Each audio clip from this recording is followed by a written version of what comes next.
Capítulo 3. El cumplimiento del tiempo.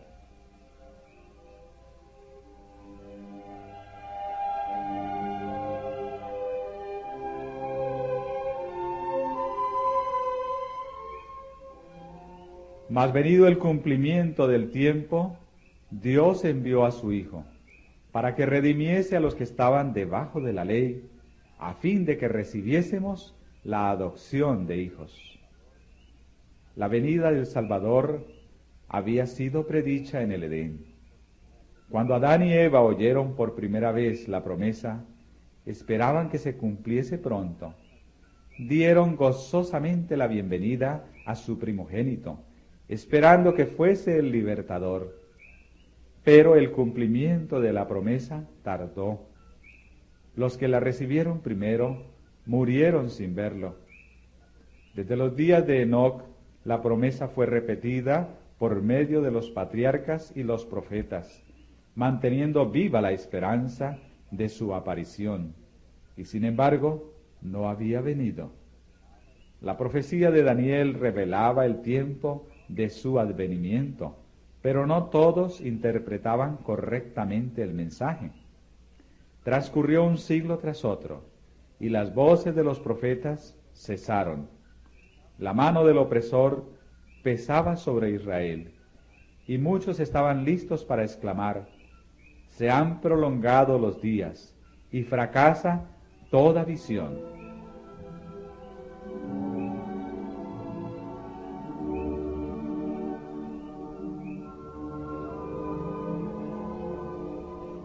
Pero como las estrellas en la vasta órbita de su derrotero señalado, los propósitos de Dios no conocen premura ni demora. Por los símbolos de las densas tinieblas y el horno humeante, Dios había anunciado a Abraham la servidumbre de Israel en Egipto, y había declarado que el tiempo de su estadía allí abarcaría 400 años. Después de esto, dijo Dios, saldrán con grande riqueza. Y contra esta palabra se empeñó en vano todo el poder del orgulloso imperio de los faraones. En el mismo día, señalado por la promesa divina, salieron todos los ejércitos de Jehová de la tierra de Egipto. Así también fue determinada en el concilio celestial la hora en que Cristo había de venir. Y cuando el gran reloj del tiempo marcó aquella hora, Jesús nació en Belén.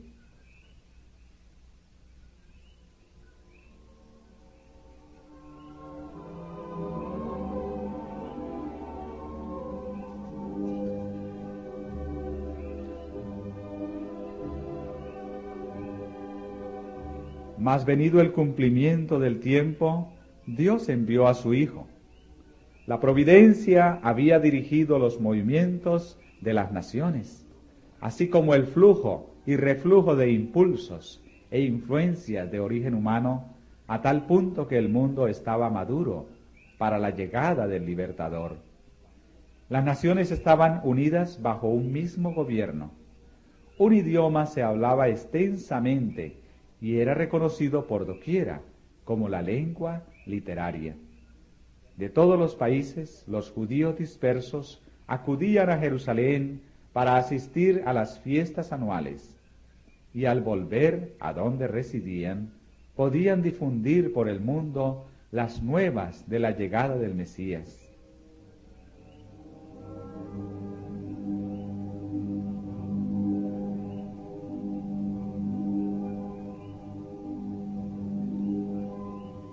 En aquel entonces, los sistemas paganos estaban perdiendo su poder sobre la gente. Los hombres se hallaban cansados de ceremonias y fábulas. Deseaban con vehemencia una religión que dejase satisfecho el corazón. Aunque la luz de la verdad parecía haberse apartado de los hombres, había almas que buscaban la luz, llenas de perplejidad y tristeza. Anhelaban conocer al Dios vivo, a fin de tener cierta seguridad de una vida allende la tumba.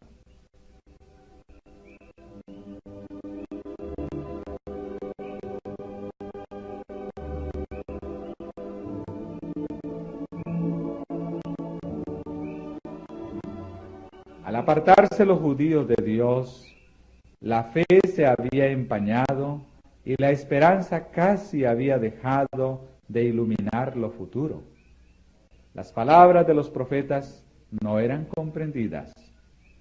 Para las muchedumbres, la muerte era un horrendo misterio. Más allá, todo era incertidumbre y lobreguez. No era sólo el lamento de las madres de Belén, sino el clamor del inmenso corazón de la humanidad, el que llegó hasta el profeta a través de los siglos. La voz oída en Ramá, grande lamentación, lloro y gemido. Raquel que llora a sus hijos, y no quiso ser consolada, porque perecieron. Los hombres moraban sin consuelo, en región y sombra de muerte. Con ansia en los ojos, esperaban la llegada del Libertador, cuando se disiparían las tinieblas y se aclararía el misterio de lo futuro.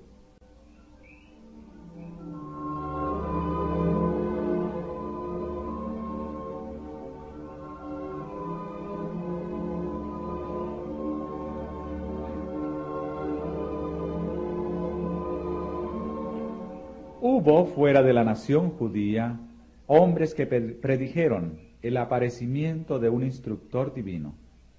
Eran hombres que buscaban la verdad y a quienes se les había impartido el espíritu de la inspiración. Tales maestros se habían levantado uno tras otro como estrellas en un firmamento oscuro, y sus palabras proféticas habían encendido esperanzas en el corazón de millares de gentiles.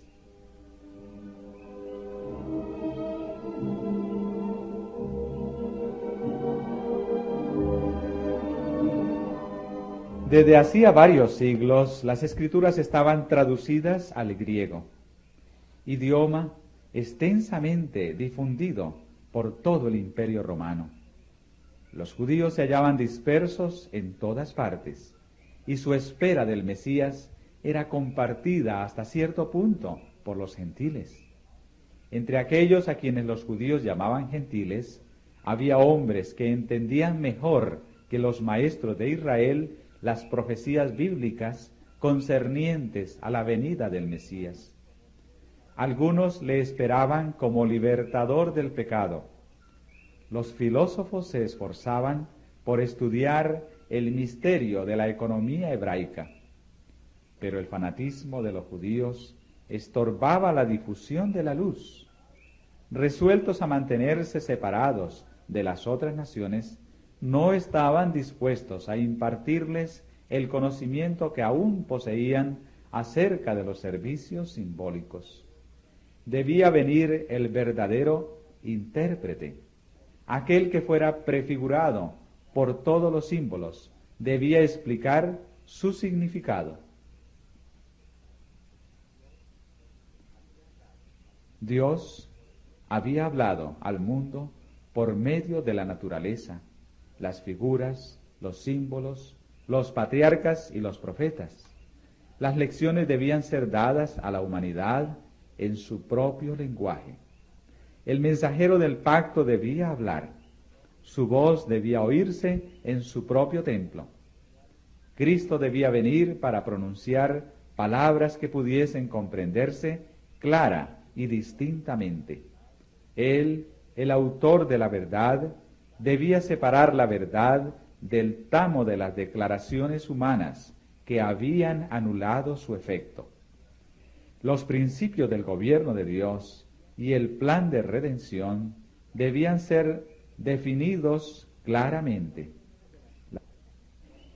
Las lecciones del Antiguo Testamento debían ser presentadas plenamente a los hombres.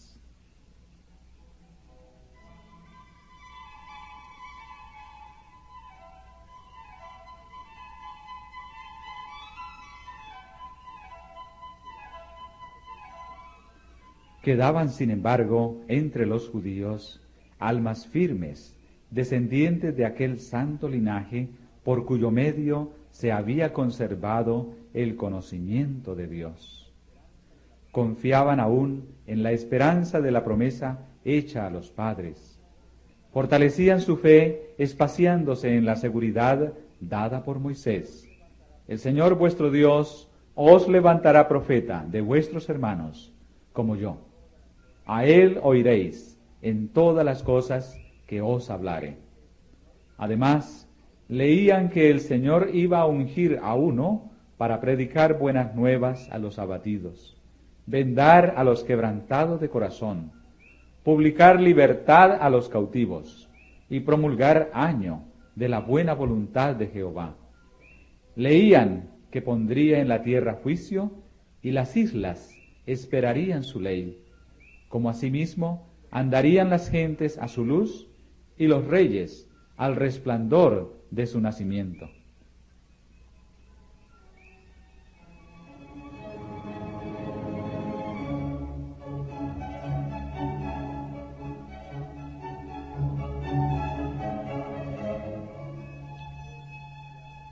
Las palabras que Jacob pronunciara en su lecho de muerte los llenaban de esperanza. No será quitado el cetro de Judá y el legislador de entre sus pies hasta que venga Shiloh. El desfallecimiento o el desfalleciente poder de Israel atestiguaba que se acercaba la llegada del Mesías. La profecía de Daniel describía la gloria de su reinado sobre un imperio que sucedería a todos los reinos terrenales. Y decía el profeta, permanecerá para siempre. Aunque pocos comprendían la naturaleza de la misión de Cristo, era muy difundida la espera de un príncipe poderoso que establecería su reino en Israel y se presentaría a las naciones como libertador.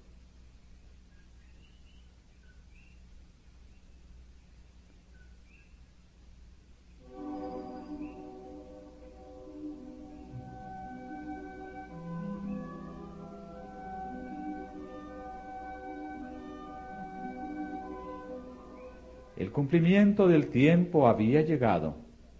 La humanidad, cada vez más degradada por los siglos de transgresión, demandaba la venida del Redentor.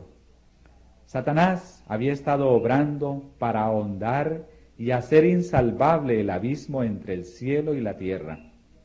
Por sus mentiras, había envalentonado a los hombres en el pecado.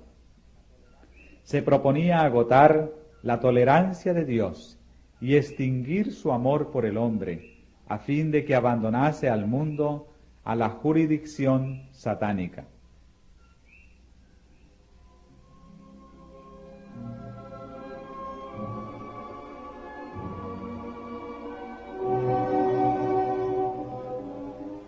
Satanás estaba tratando de privar a los hombres del conocimiento de Dios, de desviar su atención del templo de Dios y establecer su propio reino. Su contienda por la supremacía había parecido tener casi completo éxito. Es cierto que en toda generación Dios había tenido sus agentes. Aún entre los paganos había hombres por medio de quienes Cristo estaba obrando para elevar el pueblo de su pecado y degradación. Pero eran despreciados y odiados. A muchos se les había dado muerte.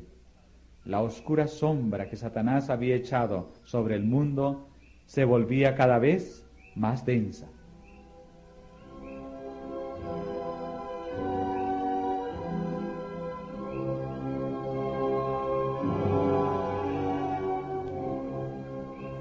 Mediante el paganismo, Satanás había apartado de Dios a los hombres durante muchos siglos, pero al pervertir la fe de Israel, había obtenido su mayor triunfo. Al contemplar y adorar sus propias concepciones, los paganos habían perdido el conocimiento de Dios y se habían ido corrompiéndose cada vez más. Así había sucedido también con Israel. El principio de que el hombre puede salvarse por sus obras, que es fundamento de toda religión pagana, era ya principio de la religión judaica. Satanás lo había implantado, y doquiera se lo adopte, Los hombres no tienen defensa contra el pecado.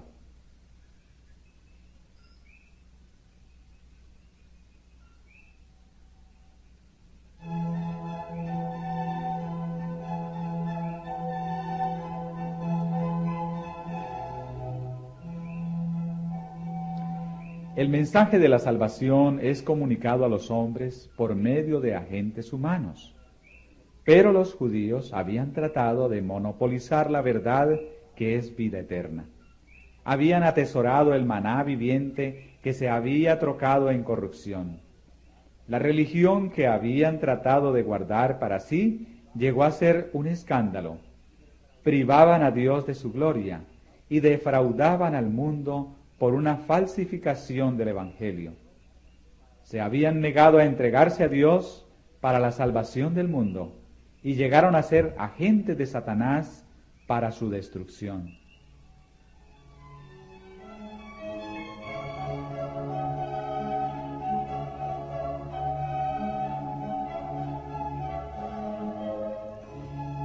El pueblo a quien Dios había llamado para ser columna y base de la verdad, había llegado a ser representante de Satanás. Hacía la obra que éste deseaba que hiciese y seguía una conducta que representaba falsamente el carácter de Dios y le hacía considerar por el mundo como un tirano. Los mismos sacerdotes que servían en el templo habían perdido de vista el significado del servicio que cumplían. Habían dejado de mirar más allá del símbolo a lo que significaba. Al presentar las ofrendas de los sacrificios, eran como actores de una pieza de teatro. Los ritos que Dios mismo había ordenado eran trocados en medios de cegar la mente y endurecer el corazón. Dios no podía hacer ya más nada para el hombre por medio de ellos. Todo el sistema debía ser desechado.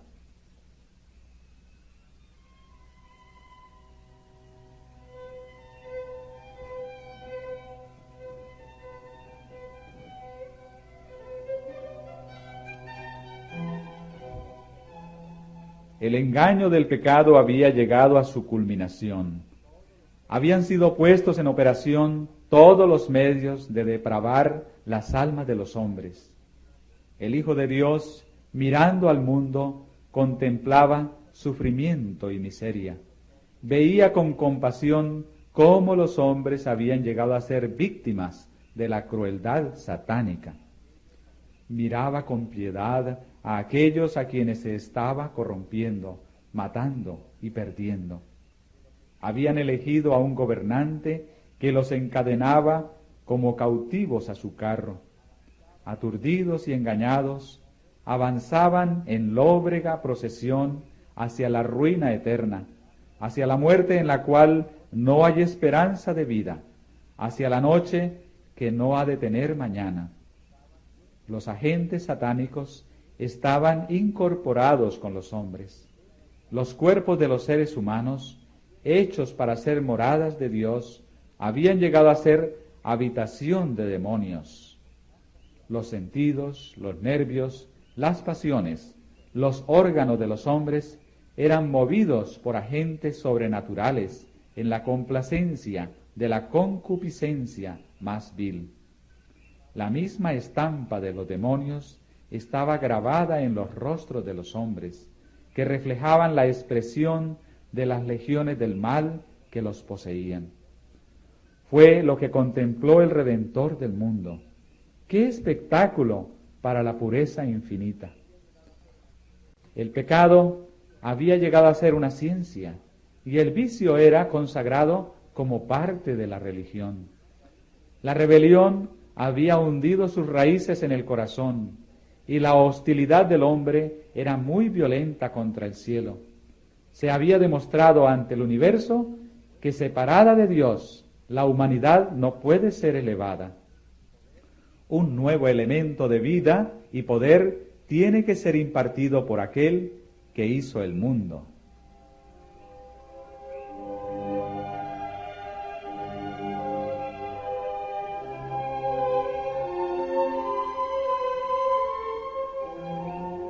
Con intenso interés, los mundos que no habían caído habían mirado para ver a Jehová levantarse y barrer a los habitantes de la tierra.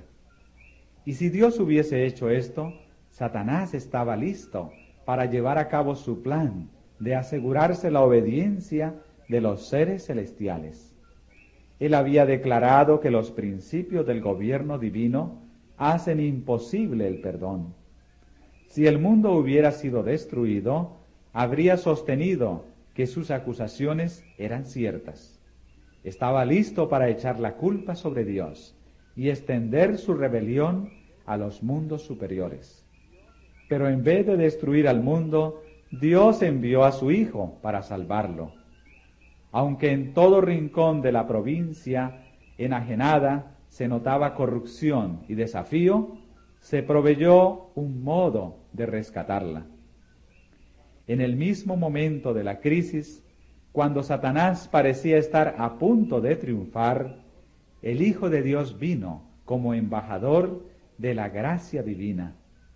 En toda época y en todo momento, el amor de Dios se había manifestado en favor de la especie caída.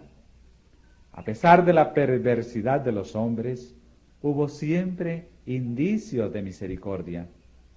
Y llegada la plenitud del tiempo, la divinidad se glorificó, derramando sobre el mundo tal efusión de gracia sanadora que no se interrumpiría hasta que se cumpliese el plan de salvación.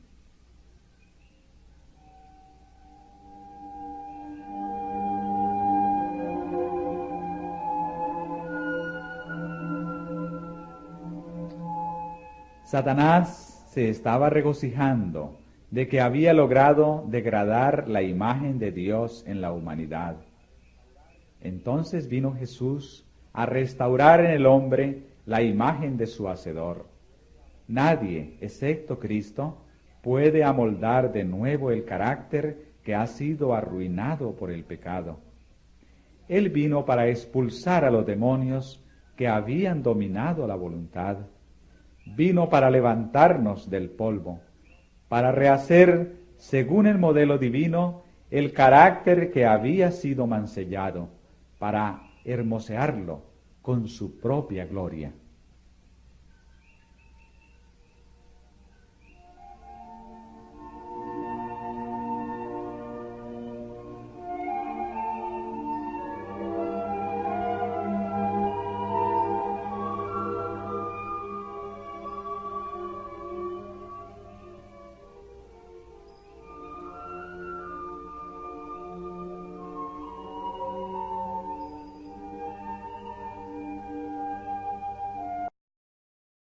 Quedaban, sin embargo, entre los judíos almas firmes, descendientes de aquel santo linaje por cuyo medio se había conservado el conocimiento de Dios. Confiaban aún en la esperanza de la promesa hecha a los padres. Fortalecían su fe espaciándose en la seguridad dada por Moisés. El Señor vuestro Dios os levantará profeta de vuestros hermanos, como yo. A él oiréis en todas las cosas que os hablare. Además, leían que el Señor iba a ungir a uno para predicar buenas nuevas a los abatidos, vendar a los quebrantados de corazón, publicar libertad a los cautivos y promulgar año de la buena voluntad de Jehová. Leían que pondría en la tierra juicio y las islas esperarían su ley. Como asimismo andarían las gentes a su luz y los reyes al resplandor de su nacimiento.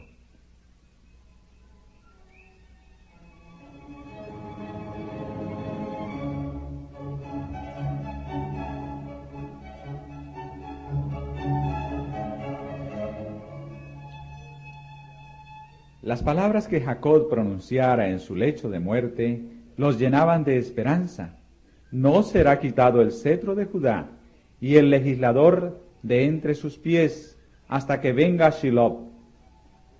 El desfallecimiento o el desfalleciente poder de Israel atestiguaba que se acercaba la llegada del Mesías. La profecía de Daniel describía la gloria de su reinado sobre un imperio que sucedería a todos los reinos terrenales. Y decía el profeta, permanecerá para siempre. Aunque pocos comprendían la naturaleza de la misión de Cristo, era muy difundida la espera de un príncipe poderoso que establecería su reino en Israel y se presentaría a las naciones como libertador.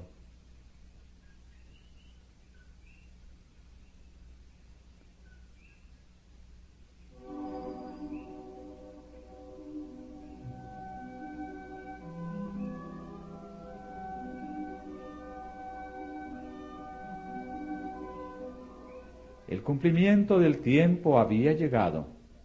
La humanidad, cada vez más degradada por los siglos de transgresión, demandaba la venida del Redentor. Satanás había estado obrando para ahondar y hacer insalvable el abismo entre el cielo y la tierra. Por sus mentiras, había envalentonado a los hombres en el pecado. Se proponía agotar la tolerancia de Dios y extinguir su amor por el hombre, a fin de que abandonase al mundo a la jurisdicción satánica.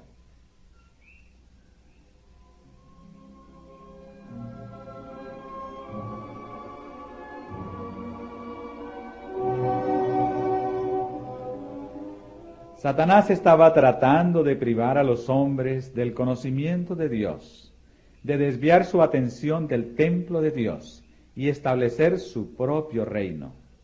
Su contienda por la supremacía había parecido tener casi completo éxito. Es cierto que en toda generación Dios había tenido sus agentes.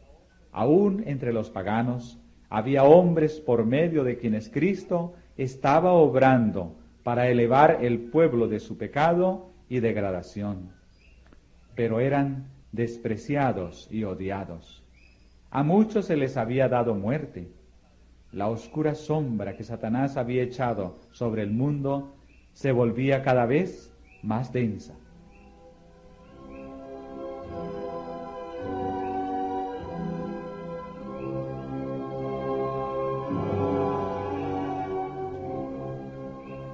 Mediante el paganismo, Satanás había apartado de Dios a los hombres durante muchos siglos, pero al pervertir la fe de Israel, había obtenido su mayor triunfo. Al contemplar y adorar sus propias concepciones, los paganos habían perdido el conocimiento de Dios y se habían ido corrompiéndose cada vez más. Así había sucedido también con Israel. El principio de que el hombre puede salvarse por sus obras, que es fundamento de toda religión pagana, era ya principio de la religión judaica. Satanás lo había implantado, y doquiera se lo adopte, los hombres no tienen defensa contra el pecado.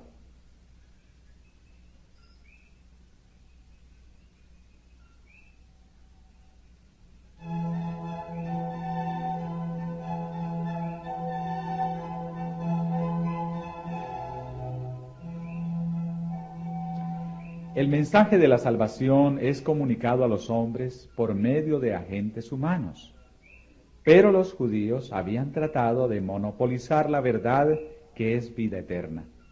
Habían atesorado el maná viviente que se había trocado en corrupción. La religión que habían tratado de guardar para sí llegó a ser un escándalo. Privaban a Dios de su gloria y defraudaban al mundo por una falsificación del Evangelio. Se habían negado a entregarse a Dios para la salvación del mundo y llegaron a ser agentes de Satanás para su destrucción.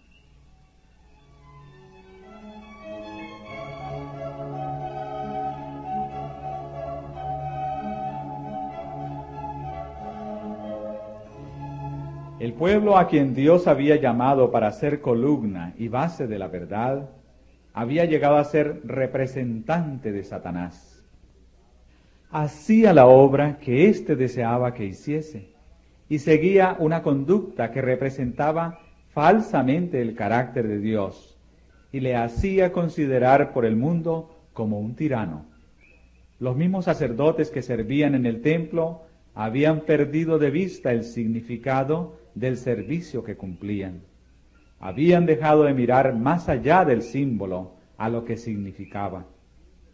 Al presentar las ofrendas de los sacrificios, eran como actores de una pieza de teatro. Los ritos que Dios mismo había ordenado eran trocados en medios de cegar la mente y endurecer el corazón. Dios no podía hacer ya más nada para el hombre por medio de ellos. Todo el sistema debía ser desechado.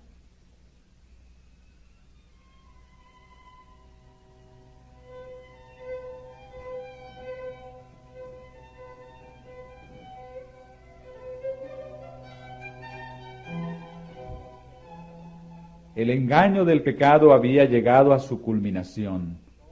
Habían sido puestos en operación todos los medios de depravar las almas de los hombres.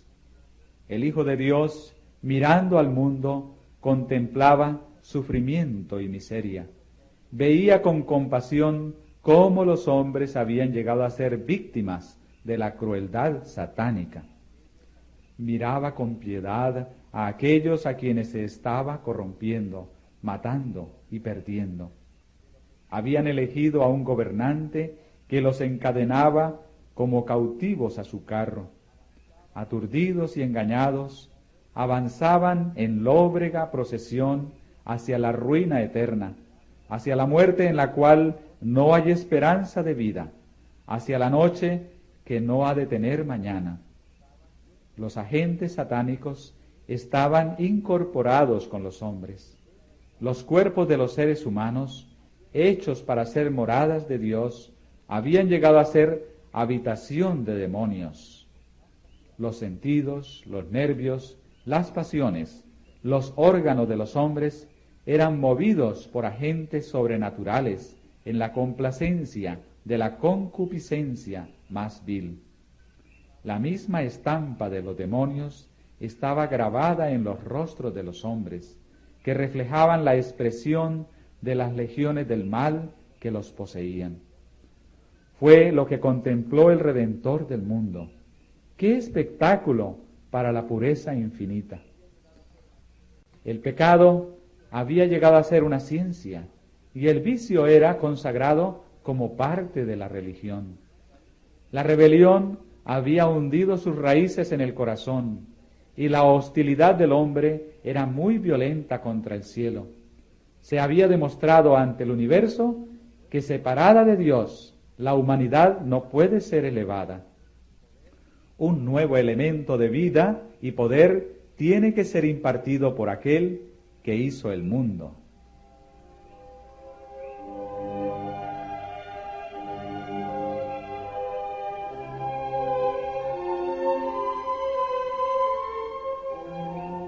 Con intenso interés, los mundos que no habían caído habían mirado para ver a Jehová levantarse y barrer a los habitantes de la tierra. Y si Dios hubiese hecho esto, Satanás estaba listo para llevar a cabo su plan de asegurarse la obediencia de los seres celestiales. Él había declarado que los principios del gobierno divino hacen imposible el perdón. Si el mundo hubiera sido destruido, habría sostenido que sus acusaciones eran ciertas. Estaba listo para echar la culpa sobre Dios y extender su rebelión a los mundos superiores. Pero en vez de destruir al mundo, Dios envió a su Hijo para salvarlo. Aunque en todo rincón de la provincia enajenada se notaba corrupción y desafío, se proveyó un modo de rescatarla. En el mismo momento de la crisis, cuando Satanás parecía estar a punto de triunfar, el Hijo de Dios vino como embajador de la gracia divina. En toda época y en todo momento, el amor de Dios se había manifestado en favor de la especie caída. A pesar de la perversidad de los hombres, hubo siempre indicios de misericordia. Y llegada la plenitud del tiempo, la divinidad se glorificó, derramando sobre el mundo tal efusión de gracia sanadora que no se interrumpiría hasta que se cumpliese el plan de salvación.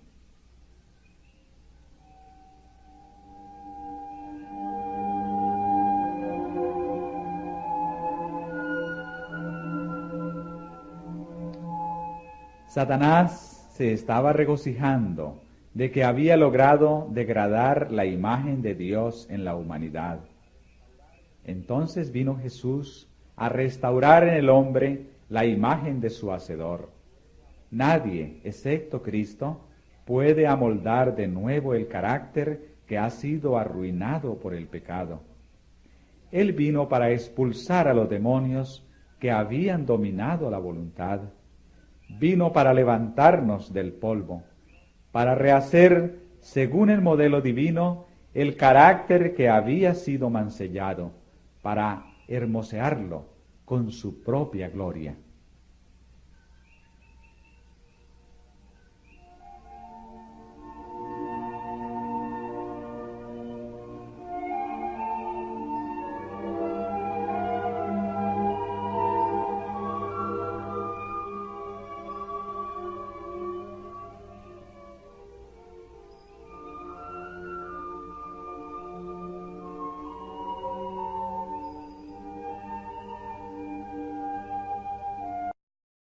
La religión que habían tratado de guardar para sí llegó a ser un escándalo.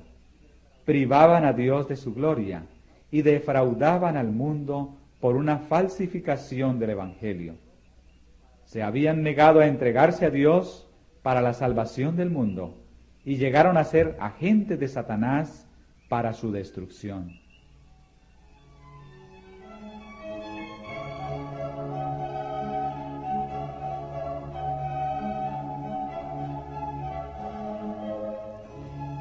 El pueblo a quien Dios había llamado para ser columna y base de la verdad, había llegado a ser representante de Satanás.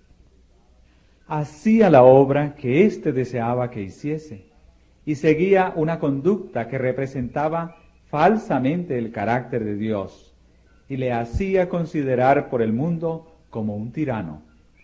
Los mismos sacerdotes que servían en el templo habían perdido de vista el significado del servicio que cumplían. Habían dejado de mirar más allá del símbolo a lo que significaba. Al presentar las ofrendas de los sacrificios, eran como actores de una pieza de teatro.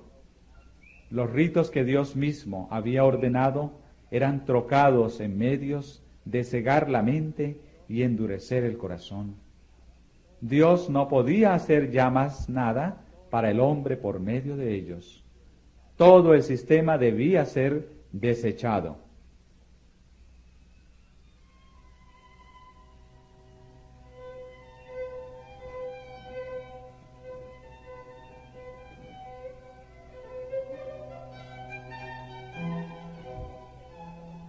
El engaño del pecado había llegado a su culminación. Habían sido puestos en operación todos los medios de depravar las almas de los hombres. El Hijo de Dios, mirando al mundo, contemplaba sufrimiento y miseria. Veía con compasión cómo los hombres habían llegado a ser víctimas de la crueldad satánica. Miraba con piedad a aquellos a quienes se estaba corrompiendo, matando y perdiendo. Habían elegido a un gobernante que los encadenaba como cautivos a su carro. Aturdidos y engañados, avanzaban en lóbrega procesión hacia la ruina eterna, hacia la muerte en la cual no hay esperanza de vida, hacia la noche que no ha de tener mañana. Los agentes satánicos estaban incorporados con los hombres. Los cuerpos de los seres humanos, hechos para ser moradas de Dios, habían llegado a ser habitación de demonios.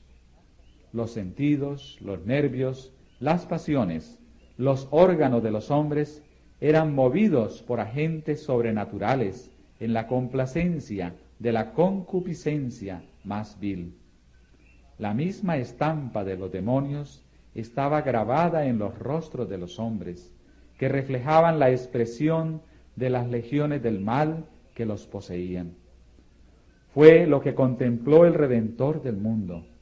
¡Qué espectáculo para la pureza infinita! El pecado había llegado a ser una ciencia y el vicio era consagrado como parte de la religión. La rebelión había hundido sus raíces en el corazón y la hostilidad del hombre era muy violenta contra el cielo. Se había demostrado ante el universo que separada de Dios, la humanidad no puede ser elevada. Un nuevo elemento de vida y poder tiene que ser impartido por aquel que hizo el mundo.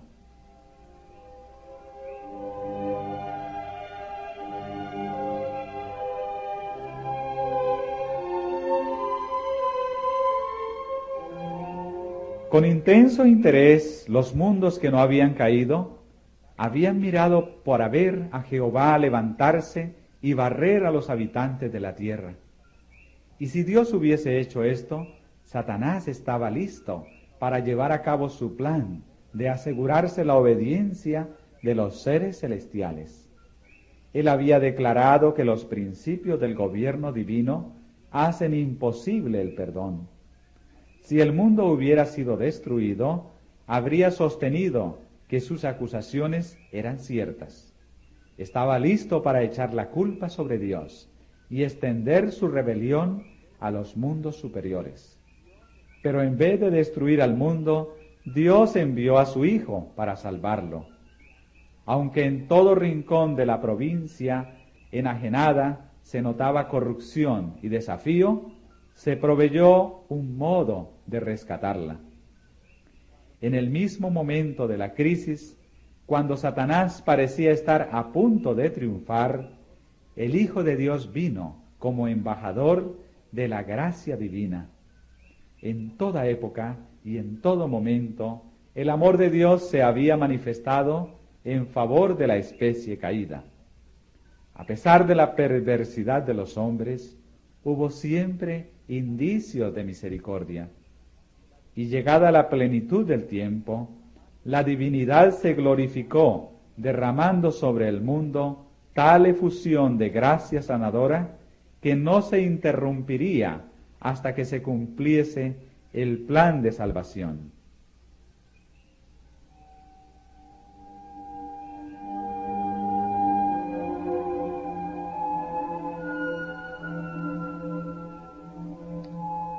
Satanás se estaba regocijando de que había logrado degradar la imagen de Dios en la humanidad. Entonces vino Jesús a restaurar en el hombre la imagen de su Hacedor. Nadie, excepto Cristo, puede amoldar de nuevo el carácter que ha sido arruinado por el pecado. Él vino para expulsar a los demonios que habían dominado la voluntad. Vino para levantarnos del polvo, para rehacer, según el modelo divino, el carácter que había sido mancillado, para hermosearlo con su propia gloria.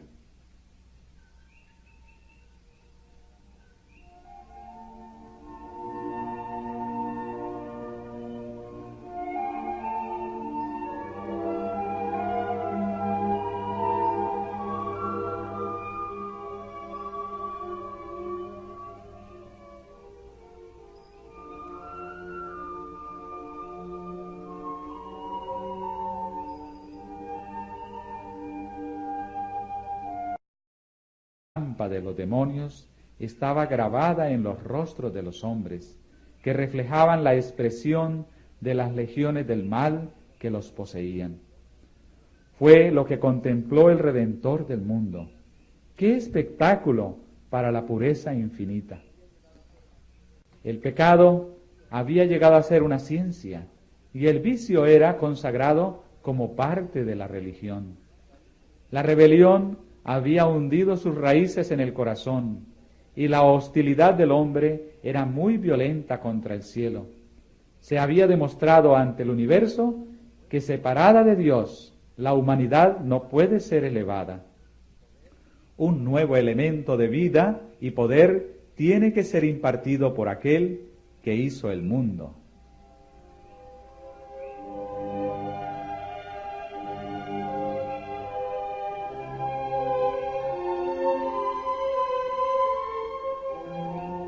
Con intenso interés, los mundos que no habían caído habían mirado para ver a Jehová levantarse y barrer a los habitantes de la tierra. Y si Dios hubiese hecho esto, Satanás estaba listo para llevar a cabo su plan de asegurarse la obediencia de los seres celestiales. Él había declarado que los principios del gobierno divino hacen imposible el perdón. Si el mundo hubiera sido destruido, habría sostenido que sus acusaciones eran ciertas. Estaba listo para echar la culpa sobre Dios y extender su rebelión a los mundos superiores. Pero en vez de destruir al mundo, Dios envió a su Hijo para salvarlo. Aunque en todo rincón de la provincia enajenada se notaba corrupción y desafío, se proveyó un modo de rescatarla. En el mismo momento de la crisis, cuando Satanás parecía estar a punto de triunfar, el Hijo de Dios vino como embajador de la gracia divina. En toda época y en todo momento, el amor de Dios se había manifestado en favor de la especie caída. A pesar de la perversidad de los hombres, hubo siempre indicios de misericordia. Y llegada la plenitud del tiempo, la divinidad se glorificó, derramando sobre el mundo tal efusión de gracia sanadora que no se interrumpiría hasta que se cumpliese el plan de salvación.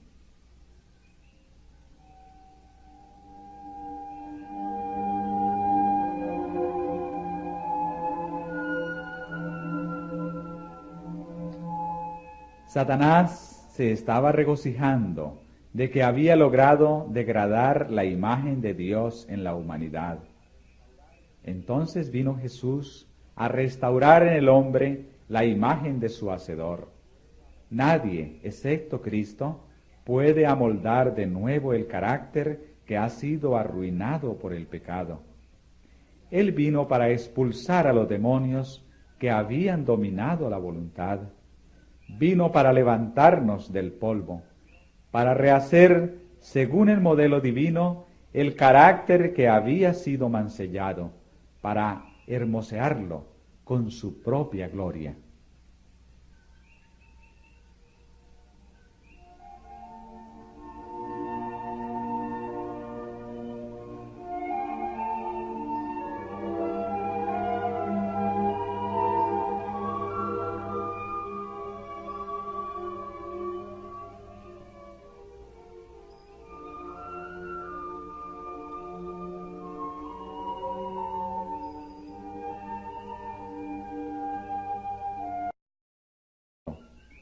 Aunque en todo rincón de la provincia enajenada se notaba corrupción y desafío, se proveyó un modo de rescatarla.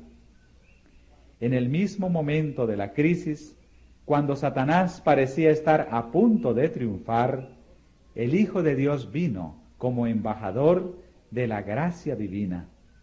En toda época y en todo momento, el amor de Dios se había manifestado en favor de la especie caída. A pesar de la perversidad de los hombres, hubo siempre indicios de misericordia.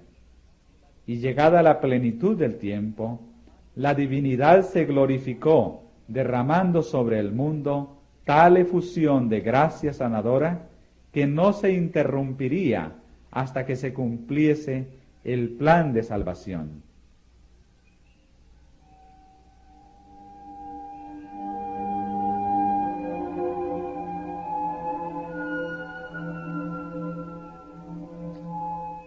Satanás se estaba regocijando de que había logrado degradar la imagen de Dios en la humanidad.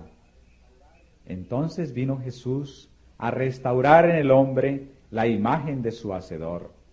Nadie, excepto Cristo, puede amoldar de nuevo el carácter que ha sido arruinado por el pecado.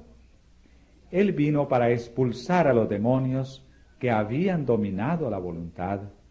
Vino para levantarnos del polvo, para rehacer, según el modelo divino, el carácter que había sido mancillado, para hermosearlo con su propia gloria.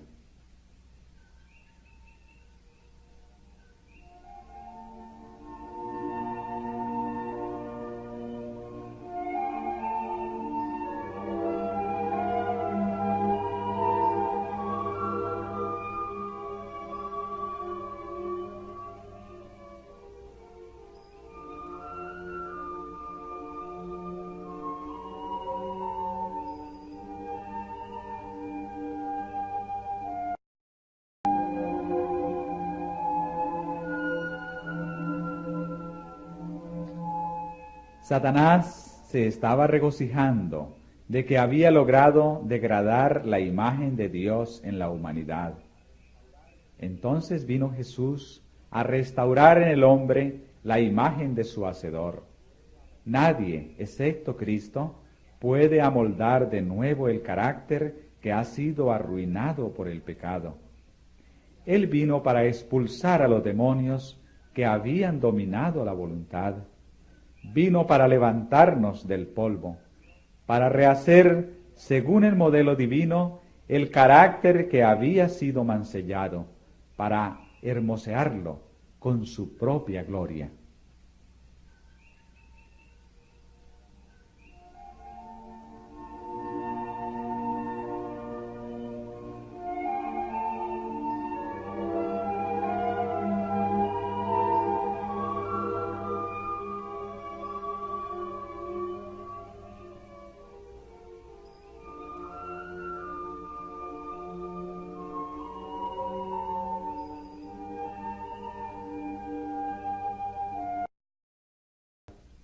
Vino para levantarnos del polvo, para rehacer, según el modelo divino, el carácter que había sido mancillado, para hermosearlo con su propia gloria.